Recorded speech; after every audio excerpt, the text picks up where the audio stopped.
Welcome to What's the Point?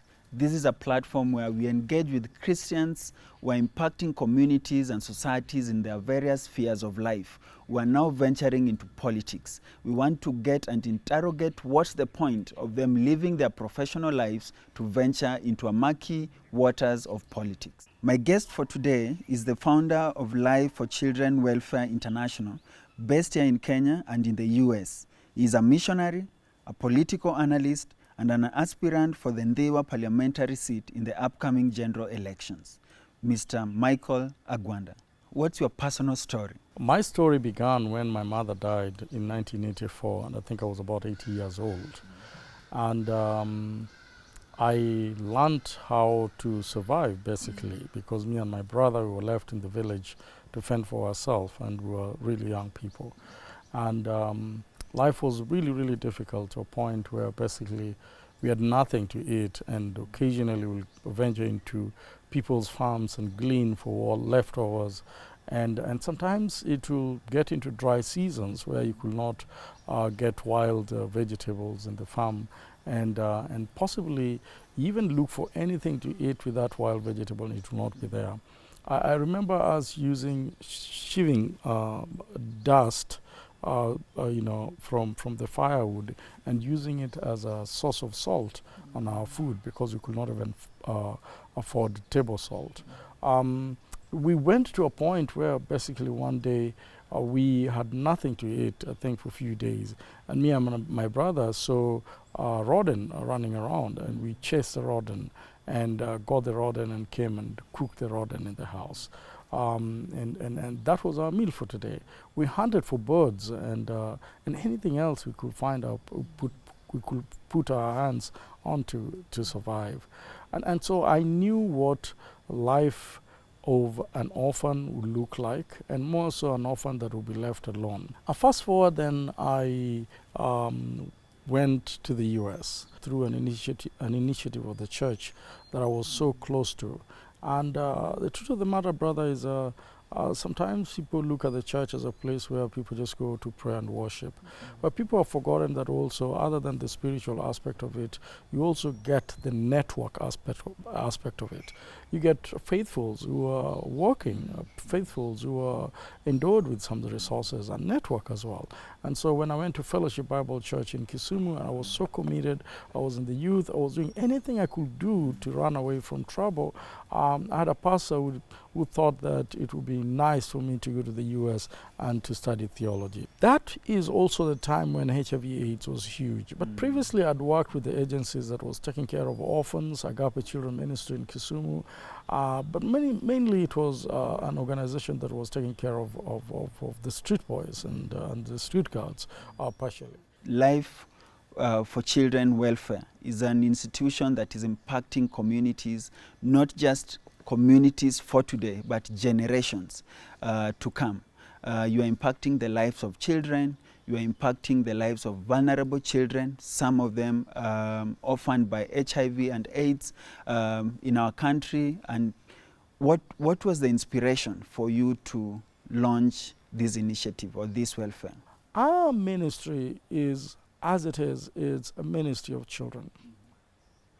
When we began, we started having what we call Vocational Bible School. And so we'll have a number of people from different churches in the US come to Kenya and hold Vocational Bible School in Kenya for kids who have never had an opportunity to read the Bible and to do the art and to come together and to be fed for a week as they're taught games and Bible stories and in a more structured manner. And that was just a beautiful moment. And so we did Vocational Bible School for years. As we were doing this, we were also opening ourselves to the needs of the kids, and that was ensuring that we look for people that will partner with us to sponsor the kids. And so we started getting few kids within our organization. We didn't have parents at all. Mainly their parents died from HIV/AIDS. You are talking about HIV/AIDS at a point when people had a lot of stigma.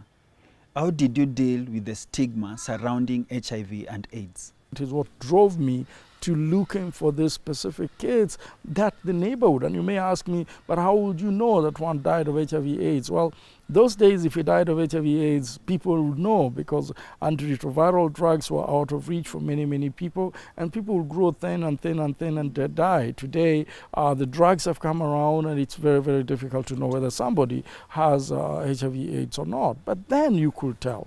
And then we started with about 5 kids, and it grew to about 100, and it grew to about 200 and to 300. And today we've sponsored thousands of kids. Some of them are professionals working today.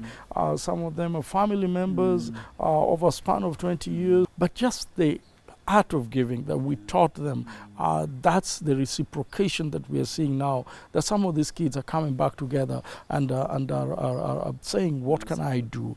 But you've done quite a lot, Mheshimiwa, in terms of impacting communities and children. And you have seen these children and the joy in their faces when they come back now to work with you again. What's the point of you transitioning to politics? We must have believers and Christians in this country to run political positions. If we do not make a choice on who becomes our member of parliament, our member of county assembly, our member of the Senate, or even the members of the executive, then we are working in futility. The reason why I say this, if you elect a thief, like some people have said, that is our thief, let him just come here, even if it's still from us, we really don't care. They will steal, because words have power. Tongues can kill, and it can also build. When you say that is our thief, it will come and steal from you. And that time you'll not have any regret as to whether you meant what you said, or you were just talking for mere political reasons. So does it mean that because of that fact that we have political leaders that steal from us, then that is now the push for you to get into politics so that you can change the narrative? I just think that there's a void. There's a void of leaders with great integrity in this country. We know our politicians are liars, and by the way, we know that they're liars, and we are now contented with their lies. Because they say if you have 2 evils, then the best outcome will be 1 evil. And by the way, in Kenya, they don't give you 2 evils. They give you 10 evils. And then out of 10 evils, you get 1. And out of those 10 evils, I can tell you for free that the most educated people in this country are running away from politics. The most successful businessmen are running away from politics in this country. Christians are running away from politics in this country. And one reason why even Christians are running away from the politics in this country is the mudslinging that comes from the politicians. They use dirty and foul language, and people seem to love that, which is really, really, really ambiguous. People want you to psych them and to talk about women and to talk about men in a derogatory manner. That's what makes you huge and liked in this country, which is not the truth. The truth is, as politicians, you also need to respect people. And when you are in a crowd, remember that your grandmother is there, is represented there. Your mother is represented there. Your daughters are represented there, and your sons are represented there. So why do you want to be vulgar? And yet you know your friends of your daughters and your sons are right there. I strongly believe that even further to that is the Christians are running away from politics in this country because the other Christians also don't want to support them. They seem to be boring. They seem to be they really don't pick their rhythm and they don't speak the language of the politician. And the question that everybody wants to ask is, who give the language of the politician credibility other than those Christians? Let's go back to the 80% of the population saying we are Christians. If you agree with a foul language, the next day the politician will insult you. You'll not say he's a bad guy because you left the other guy that will not use the foul language. Then it seems that we have become a statistics that has lost its power. If we are 80% Christians, we have Christians who are vying into political seats, but we don't elect them. Correct. We have seen what has happened in party primaries. Correct. Yeah. So does it mean that we glorify individuals, that if I'm not in line with this specific individual, then I'm out of line? Let me tell you what happens, which is quite unfortunate. One is they're looking at people with the oratory skills. Oh, he speaks so well. He speaks so well. And so they negate the character part of it. Two, they're looking at the money.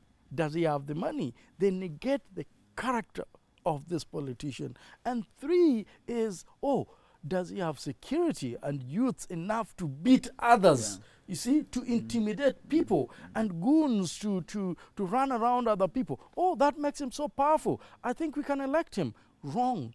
Let's look at character. Let's look at what this person is selling for us as his ideologies and how he wants to solve our problem.